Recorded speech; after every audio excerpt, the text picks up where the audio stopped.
Let's just dive right into this explainer and absolutely demystify the dread behind data analysis.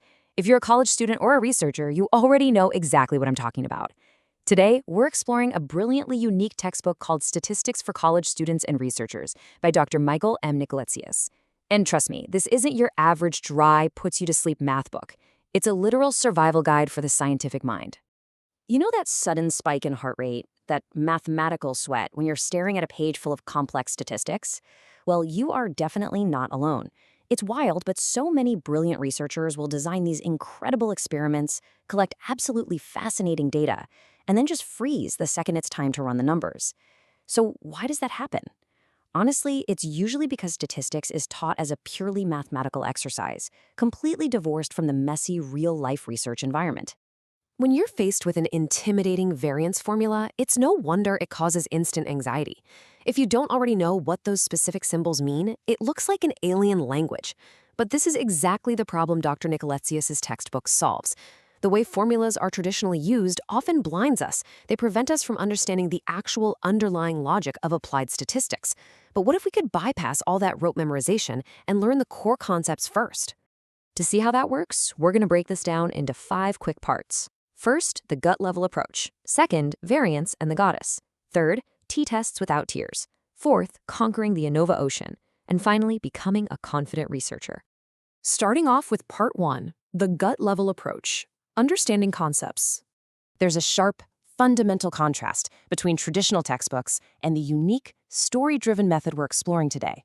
Instead of just throwing a formula at you and demanding you plug in the numbers, this approach relies on what it calls real-life dramas. It builds a true gut-level understanding. The idea is that you grasp the concept, the procedure, or the mechanism entirely without words first, simply by visualizing a story. And the absolutely crucial point here is that true science happens before the experiment even starts. The statistical analysis at the very end, that's just a tool to answer one simple question.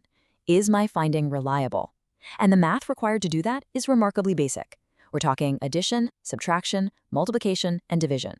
In fact, Dr. Nikoletseas promises you literally only need 5 simple formulas to handle your parametric statistics. To really get this, we have to understand the 2 worlds of science. We have the empirical domain, the real world, full of variation, what the book beautifully calls the mud and flesh domain. Then we have the formal domain of mathematics and logic, which is completely perfect and abstract. Statistics is just the bridge between the two. We're superimposing perfect mathematical models onto our messy real-world data so we can clearly spot relationships that would otherwise be hidden. Moving into Part 2, variance and the goddess, the normal curve. Let's tackle our first terrifying statistical concept using one of those real-life dramas. Imagine a new professor, Susan Bowles. She's just given a multiple-choice psychology exam to a massive class of 1,000 students. Her department chair wants to know how the class did. Now, finding the mean, the average, is easy enough. But the chair wants to know how spread out those scores are. Do they clump around the middle, or are there lots of zeros and hundreds? Susan needs to find the deviation of each score from the mean. But here's the catch. If you just add up all the deviations from the mean, they will always equal 0. The positives completely cancel out the negatives. So how do you fix it? You simply square each deviation to prevent that zero sum. See how smoothly that narrative translates directly into the hard science? The top part of the variance formula, the numerator, is literally just that, the sum of those square deviations. It's mathematically called the sum of squares. You didn't need to memorize a complex symbol, you just needed to understand Susan's grading dilemma. And once we have that variance, we just take the square root to get our standard deviation. To really grasp this, Dr. Nikoletseas introduces the money and a Texas hat drama. Picture measuring the heights of 4,000 men in Houston. You find the average height is 170 centimeters, with a standard deviation of 10. By mapping this onto what the book playfully calls the goddess normal curve, we instantly grasp that most of the men are going to fall right around that middle average value. Standard deviation is basically just our measuring stick for probability. All right, Part 3, t-tests without tears, independent samples. Now, the actual formula for a t-test might seem frightening at first glance, but let's apply our gut-level approach to it. Think of the apple pie IQ drama. Let's say a psychologist suspects that the specific type of apple pie someone eats actually affects their intelligence. She gives one group golden delicious and an entirely independent group red delicious, and then she tests their IQs. The t-test is quite simply the tool we use to compare the means of those two different independent groups to see if the type of pie actually made a difference. To visualize what a t-test is actually doing in practice, think of a track and field event, the long jump. Imagine you, the experimenter, are standing right in the middle of that normal curve. In your hand, you are holding the difference between your two groups' averages. You're staring down the track at a line clearly marked 1.96 standard deviations. You run and you jump. If you land past that 1.96 mark, guess what? Your data is statistically significant. You get a medallion or, your degree. But if you fall short, well, your finding was likely just a random chance event. Notice how beautifully all of this builds into a pyramid. You start to realize that a t-test is essentially just a modified z-score, which is what we use on the normal curve. And later on, you'll see that an f-ratio, which is used in even more complex tests, is just a modified t-test.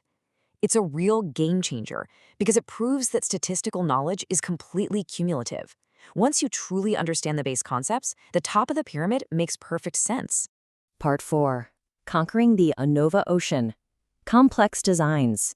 Now for the biggest beast in the statistical ocean, analysis of variance, or ANOVA. This is what scientists use for virtually unlimited experimental designs. And frankly, laying it out visually is a lifesaver. It proves that even monstrous split-plot designs are completely digestible if you structure them right. Imagine a mixed design where we have two independent groups, depressive patients and schizophrenic patients. But we're also testing each subject repeatedly, first with drug 1 and then later with drug 2. So we have independent and repeated measures all mixed together. By mapping out the data visually before you ever touch a calculator, you understand exactly what variance you are actually analyzing. To understand a two-way ANOVA where you have two variables, Nikoletseas uses a frankly hilarious sci-fi drama. Imagine a spaceship hovering over a college campus, targeting two different statistics classes with an alien beam. One class gets zapped for exactly 10 milliseconds and the other for 100 milliseconds. The students have wildly different, totally ridiculous reactions. By visualizing this absurdity, we perfectly grasp a 2x2 factorial design. Two variables, each with two levels. It takes a highly abstract experimental design and makes it completely unforgettable. And instead of memorizing cryptic symbols for ANOVA summary tables, we actually learn the logic behind them. For example, DF, or degrees of freedom. I know it sounds like some advanced philosophical concept, but it's simply the n, the number of observations we talked about earlier in the variance formula, minus 1 for every time we calculate a mean. Honestly, no panic necessary. Finally, part 5. Become a confident researcher. Ultimate payoffs. So what is the ultimate payoff of this gut-level approach? Why strip away the complex formulas and focus on the stories and the logic?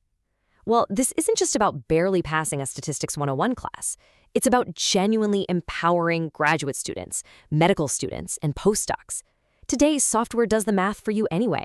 The real challenge is designing the experiment, choosing the correct statistical test, and most importantly, having the sheer confidence to stand up in front of a committee and defend your thesis, because you actually, truly understand the logic behind the numbers. I want to leave you with this final thought. All of this, the normal curves, the standard deviations, the t-tests, the ANOVAs, it all exists to answer one vital question. Is your finding reliable, or is it just a trick of the data? Once you master the gut-level concepts behind the math, you completely strip away the fear. You will honestly never look at data the same way again, and you'll be perfectly equipped to go out there and do some truly brilliant science.